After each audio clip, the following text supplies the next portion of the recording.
Good afternoon, guys. Bullhorn Betty, covering the SummerWells case. This is related to the time Don showed up at the house. Many of you guys know that are just tuning in, that have been with me for a while, I'm covering the Summer Moon Utah Wells case. She was 5 years old at the time she went missing, which was on June 15th, 2021, and she disappeared from Rogersville, Tennessee, in the Beach Creek community of Hawkins County. Someone called in, a family member called in to law enforcement, a missing person, a missing child, at approximately 6:30 in the evening.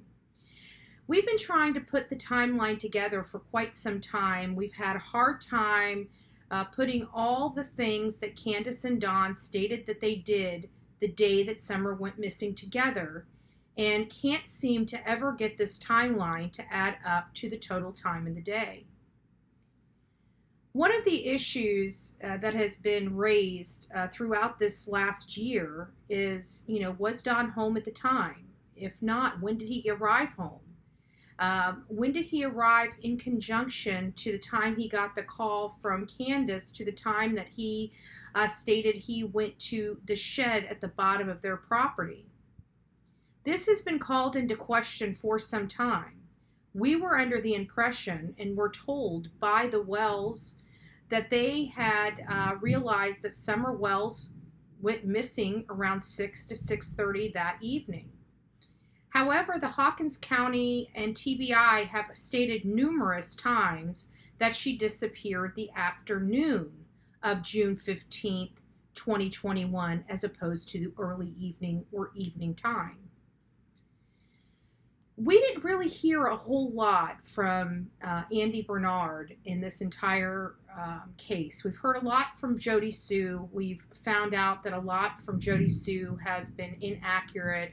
It's misinformation to flat out lies. But we never really heard from Andy Bernard until recently.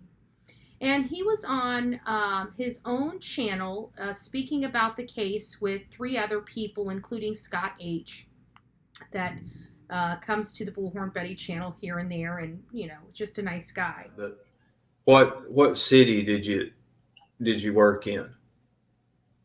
Kingsport. Okay, so you had a little bit of a drive, but not too far to get to work. What time you usually head out in the morning? I'm pretty sure. Actually, I've got messages on that I had somebody send me that had them, and I was on my way at 8:05 or something like that, on my way to work, running late. Okay, so you was running late, but it was still fairly early, 8:05. So that would have getting to Kingsport though. You'd probably got at work 8:30. It takes about 25, 28, 32 minutes, depending on traffic and stuff like that. You know what I mean? Oh, okay, gotcha. Did you leave any time from work that day, lunch or anything? Don't believe so. Pretty much, once you was there, you was stuck there. It never slowed down. It's one of the Okay. busiest places in Kingsport. Okay. What about quitting time? Do you have a regular quitting time, or was it just depending on when you got done with the job, or did you quit at 5 o'clock and go home and then pick up the next morning, or did you have to stay and finish the job out? Stay and finish out what we had in the bays already. Okay. So I think we got off. I'm pretty sure I left there somewhere around 5:45, somewhere in there. Okay. I'd have been getting off I think I messaged her or something like that at 6:05, something like that. But it takes, depending on what I had to do and come home, I'm pretty sure I was there about 6:20 something, 6:30 or something that evening. Okay. He stated that he was heading home around 5:45, 6 o'clock, 6:05 ish. and that the time it takes to get from his job in Kingsport to home, where Jody Sue Brown was anywhere between 25 to 32 minutes, depending on traffic. So this actually does coincide with the text messages that Andrew Bernard and Jody Sue were exchanging on June 15th around that time.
When we review the interview that Cher with Listen to Voices Behind the Wall did with Don Wells, Mr. Cher, and Chasing Truth, Don stated that it takes about 30 minutes that day for him to get home because he was weaving in and out of traffic and he almost died trying to get home.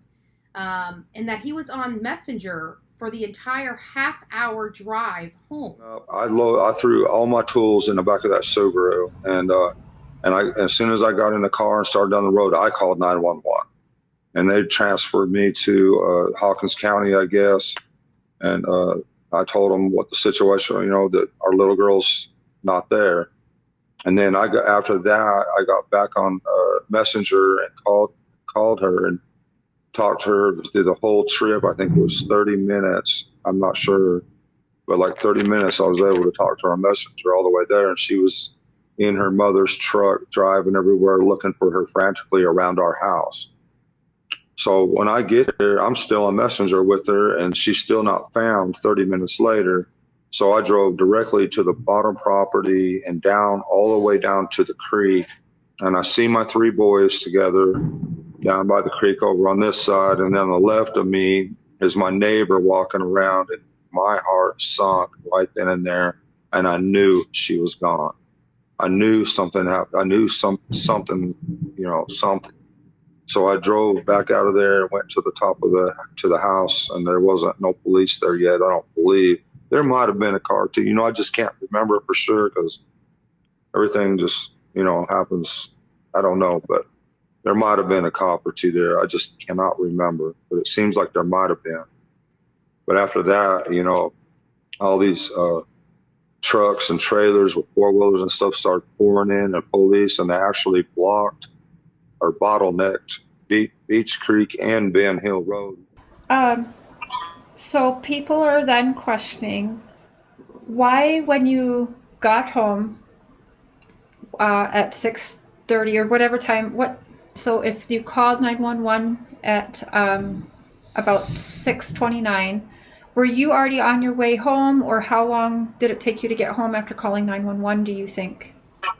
I'm not sure because I talked to her. She had that messenger call, but I was passing traffic, double yellow line. I almost lost it in a curve.